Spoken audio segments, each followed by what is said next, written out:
7 December রবিবার ব্রিগেডে 5 লক্ষ কণ্ঠে গীতা পাঠের আয়োজন করেছে সনাতন সংস্কৃতি সংসদ। সোমবার তারই সূচনা হিসাবে হলো ভূমি পুজো। এদিন প্রথমে দইঘাট থেকে কলসিতে গঙ্গার জল নিয়ে যাওয়া হলো ব্রিগেডে। সেখানে হলো ভূমি পুজো, সেই সঙ্গে ধ্বজা উত্তোলন করা হলো। মোক্ষদা একাদশী আজ থেকে গীতার পাঠ শুরু হয়েছিল কুরুক্ষেত্রের মাঠে 5167 বছর আগে আনুমানিক।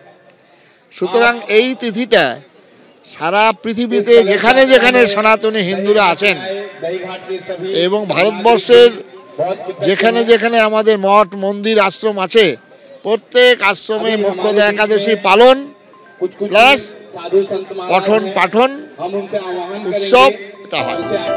ব্রিগেডের গীতা পাঠে সাধু সন্তরা তো উপস্থিত থাকবেনই।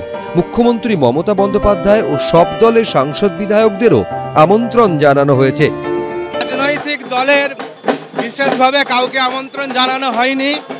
রাষ্ট্রপতি, মুখ্যমন্ত্রী, প্রধানমন্ত্রী এবং লোকসভা স্পিকার এনাদের আমন্ত্রণ আপাতত জানানো হয়েছে। রাজ্যপালকে আমন্ত্রণ জানানো হয়েছে। বিধানসভার যত আমাদের বিধায়ক আছেন সকলকে আমন্ত্রণ জানানোর প্রসেস চলছে। মন্ত্রী আসবেন বলে এখনো কোনো কনফার্মেশন, কোনো লেটার পাওয়া যায়নি, তবে আমরা মেল পাঠিয়েছি, মেলটা রিসিভ হয়েছে, এইটুকুন আমরা বলতে পারি। আপনাদের মাধ্যমে সকলকে বার্তা, সমস্ত সমাজ আসুন।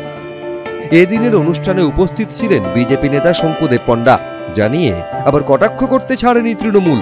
যারা হিন্দু তারা আসবেন, যারা হিন্দু নন তারা আসবেন না। গীতা পাঠে কোনো আপত্তি নেই, কিন্তু গীতা পাঠের নামে যদি রাজনৈতিক ব্যবসা হয় তাহলে সেটা নিন্দনীয়। ঠিক যেভাবে ভগবান রামকে নিয়ে বিজেপি রাজনীতির ব্যবসা করে। 26-এর বিধানসভা নির্বাচনের আগে এই গীতা পাঠের অনুষ্ঠানও চর্চার কেন্দ্রবিন্দুতে। অর্ণব মুখোপাধ্যায়, এবিপি আনন্দ, কলকাতা। অভিষেক বন্দ্যোপাধ্যায় এবার তৃণমূল কংগ্রেসের তরফ থেকে নন্দীগ্রামে বিধানসভায় দাঁড়াবে। আমাকে যদি বলে নন্দীগ্রামে দাঁড়াও, আমি দাঁড়াবো। 5 বছর আগে এক বিধানসভা ভোটে রাজ্য রাজনীতি নন্দীগ্রামে মহাকাব্যিক লড়াইয়ের সাক্ষী হয়েছিল। 5 বছর পর এবারও কি নন্দীগ্রাম কোনো এপিক ব্যাটলের সাক্ষী হতে পারে? এসআইআর আবহে সুকান্ত মজুমদারের মন্তব্য এক বৃহৎ জল্পনাকে উস্কে দিয়েছে। আমার কাছে যা খবর, অভিষেক বন্দ্যোপাধ্যায় এবার তৃণমূল কংগ্রেসের তরফ থেকে নন্দীগ্রামে বিধানসভায় দাঁড়াবে। সেই জন্য নিজের পোঁধরা অফিসারদেরকে ওই জেলাতে ট্রান্সফার করা হচ্ছে। ওনার উপমুখ্যমন্ত্রী হওয়ার খুব শখ।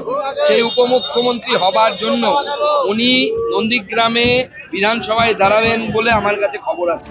সোমবার পাল্টা জবাব দিয়েছেন অভিষেক বন্দ্যোপাধ্যায়। সুকান্ত মজুমদারকে বলুন ওটা ওনার মনের সুপ্ত বাসনা হতে পারে, কিন্তু তৃণমূলের আভ্যন্তরীণ বিষয়টা তৃণমূলের উপর ছেড়ে দিক। আমাকে দল যেভাবে যেখানে কাজে লাগাবে আমি সেখানে সেভাবে কাজ করব। আমাকে যদি বলে নন্দীগ্রামে দাঁড়াও, আমি দাঁড়াবো। আমাকে যদি বলে দার্জিলিংয়ে দাঁড়াও, আমি দাঁড়াবো। আমি অন রেকর্ড বলছি। আর সুকান্ত মজুমদার যদি অতই পারদর্শী হতো তাহলে 8000 ভোটে জিততো না। 2021-এ নন্দীগ্রামে 2 হাই প্রোফাইল প্রতিদ্বন্দ্বীর হাই ভোল্টেজ লড়াই দেখেছিল রাজ্য। নন্দীগ্রামে শুভেন্দু অধিকারীর বিরুদ্ধে ভোটে লড়েছিলেন মমতা বন্দ্যোপাধ্যায়। বিজেপির বঙ্গ দখলের স্বপ্ন ভেঙে চুরমার হয়ে গেলেও নন্দীগ্রামে বাজিমাত করেছিলেন শুভেন্দু অধিকারী। এবার কি নন্দীগ্রামে শুভেন্দু অধিকারীর সঙ্গে অভিষেক বন্দ্যোপাধ্যায়ের মেগা ফাইট হতে পারে?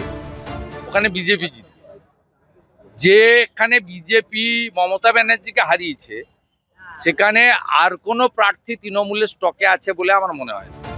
ভোটের দিনক্ষণ ঘোষণা হতে এখনো ঢের দেরি। এখন থেকেই নন্দীগ্রামে কে প্রার্থী হবেন সেই ভবিষ্যৎবাণী ঘিরে তরজার আছে ফুটছে রাজ্য রাজনীতি। অনির্বাণ বিশ্বাস, ঋত্বিক প্রধান, সমীরণ পাল, এবিপি আনন্দ। এবিপি আনন্দ, এগিয়ে থাকে, এগিয়ে রাখে।